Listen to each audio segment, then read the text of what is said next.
Français en bas de Notre-Dame de Fer, la Tour Eiffel, pour dire à tous les Français la tour et pour dire au monde entier tour de fer, oui, que les lanceurs d'alerte, les femmes, les hommes courageux comme Julian Assange, qui risquent presque 200 ans de prison, qui risquent leur vie, leur santé, salut Julie, qui risquent leur vie professionnelle, leur vie sociale, qui risquent tout pour notre liberté, qui risquent tout pour la vérité, eh bien, ils ont parmi nous des supporters, des défenseurs, des alliés. Nous sommes avec eux, nous sommes avec Julian Assange.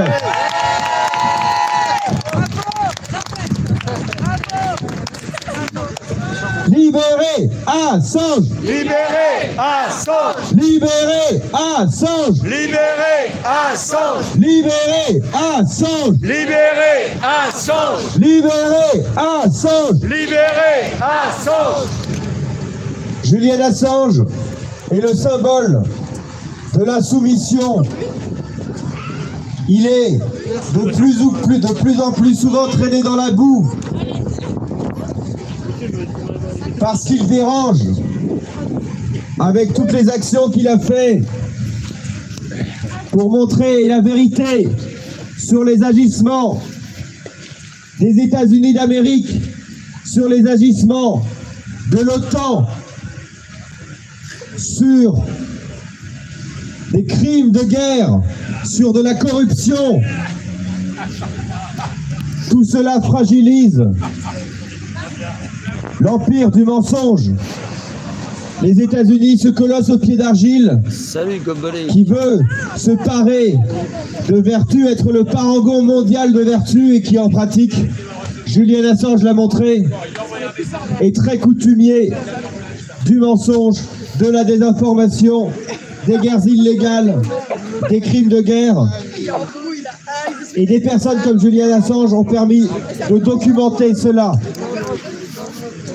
Nous attendons donc d'Emmanuel Macron, en tant que chef d'État de notre pays, qu'il prenne position publiquement pour Julian Assange et surtout qu'on fasse ce que nous aurions dû faire depuis très longtemps, accorder l'asile politique à Julian Assange.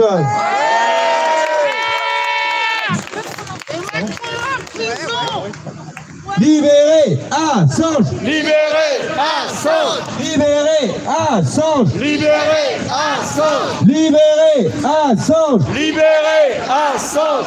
Mesdames et messieurs, nous allons, en introduction, en incipit, écouter un petit mot par Florian Philippot. Ouais!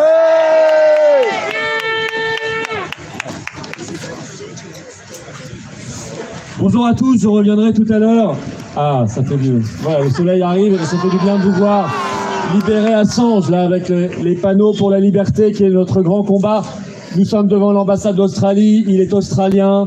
Et d'ailleurs, l'Australie vient de voter une résolution pour sa libération.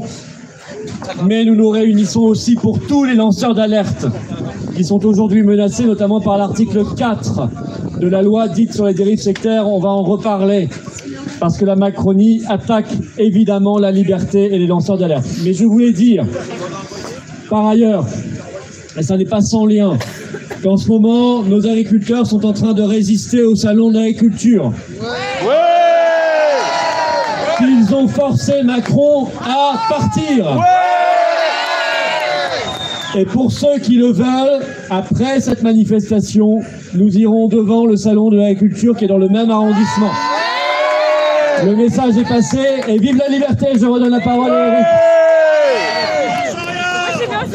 Effectivement, et n'oublions pas nos agriculteurs qui aujourd'hui, au salon de l'agriculture, ont très légitimement chahuté le sinistre Emmanuel Macron. On peut les applaudir pour cela.